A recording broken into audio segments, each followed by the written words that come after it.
you're kind of coasting at work, but you really want to know how to be a good manager to take your leadership potential to the next level, this episode is for you. Today, I'm giving you some of my top tips to create your success blueprint and 10x your management potential so that you can step into your most successful era yet. Hello, everyone, and welcome to the best place for entrepreneurs and corporate professionals who want management tips to lead your team towards business success. My name is Jaboria Scott, and I'm a leadership coach and management consultant. Now, when it comes to this topic, how to be a good manager, the tendency is to focus on doing the day-to-day tasks without really being intentional about how you show up as the best version of yourself in that management role. When the reality is that being a good manager isn't automatic. It's really about taking intentional action and focusing on your personal development to move you from just an okay manager to becoming a phenomenal leader. One good way to do that is by creating your personal growth plan as a roadmap for how you become a successful manager. Creating a personal growth plan allows you to map out the steps to take to excel in your current role as you intentionally create a body of work that you can be proud of. When you expect more from yourself, then your thoughts and your actions will align so that you can show up as a dynamic leader in the work that you do.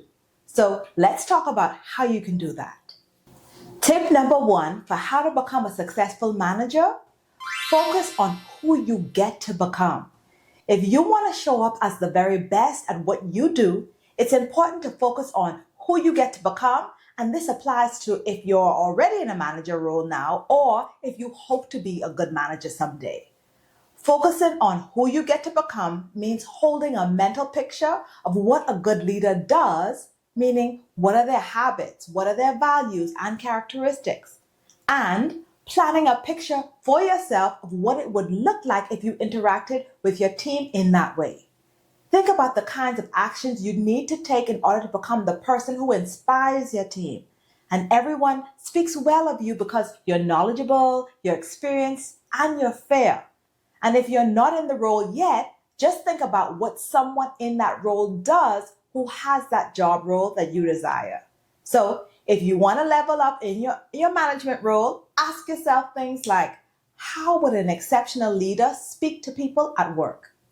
How would you interact with your team? How does that person participate on committees? How would you present yourself and represent your company? Would you go to training seminars or workshops and conferences? Would you be required to give presentations or participate in speaking engagements? What I'm saying is, focusing on who you get to become as a successful manager requires stepping out of the routine of what you're doing now and focusing on who you get to become as the best version of yourself so that you can show up every day to perform well and get recognized as making a notable contribution in your company. Doing this will help you prepare so that when your time comes, you flow naturally into the role that's right for you. So create your mental picture and just do one thing each day to work towards your goal. Tip number 2 for how to become a successful manager: borrow a page from someone else's book.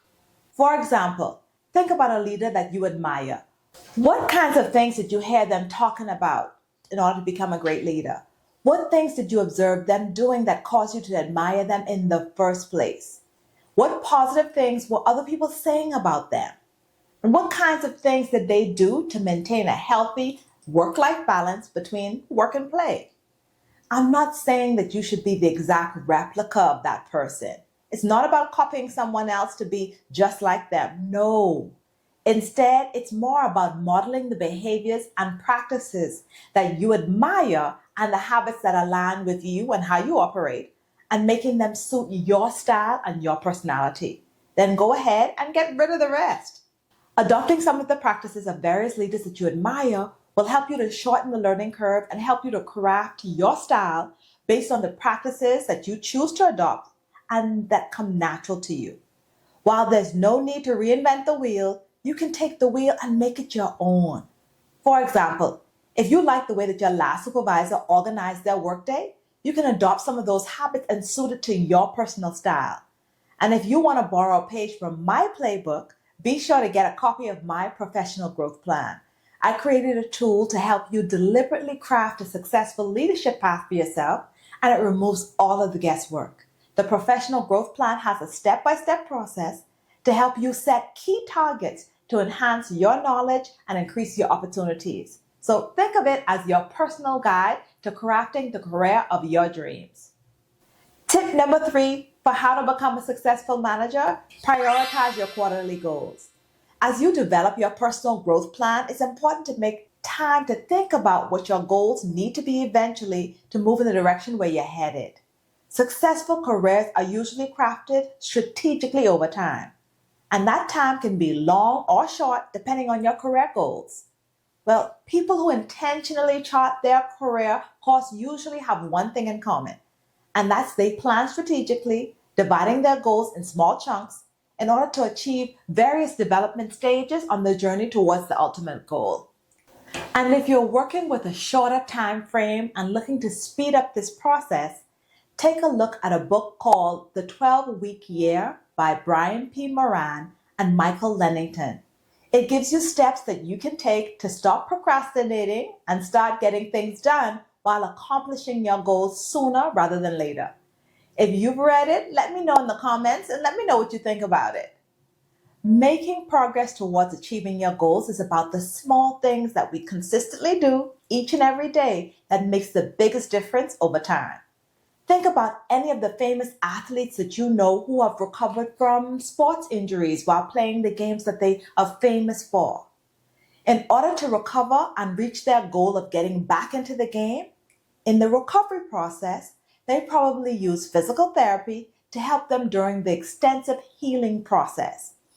And if you know anything about healing with physical therapy, in order to make progress in your recovery, you have to set incremental targets using specific exercises and move your injured body part every day to get better. My point here is that physical therapy movements that they do day in and day out help them to recover and get back in the game, which is ultimately the goal. Some actions are hard and other actions are easier, and some of the hard ones get easier over time. And just like those athletes, your progress depends on you prioritizing your goals, setting those targets, and taking deliberate, consistent action each and every day. All that said, there's no one-size-fits-all pathway towards your leadership journey success. But what it does require is your personal intention and deliberate action to make it happen. Now, if you're watching this video and you want to discover what your personal leadership style is, take our free What's Your Leadership Style quiz. Based on your quiz results, we'll send you an action plan with tips from top leaders so that you can show up and show out as a leading authority in business. The link is in the description box below. And don't forget to like, subscribe, and click the post notification so that you'll know when I post more videos just like this one. As always, have a great week, be kind to yourself, and thanks so much for watching.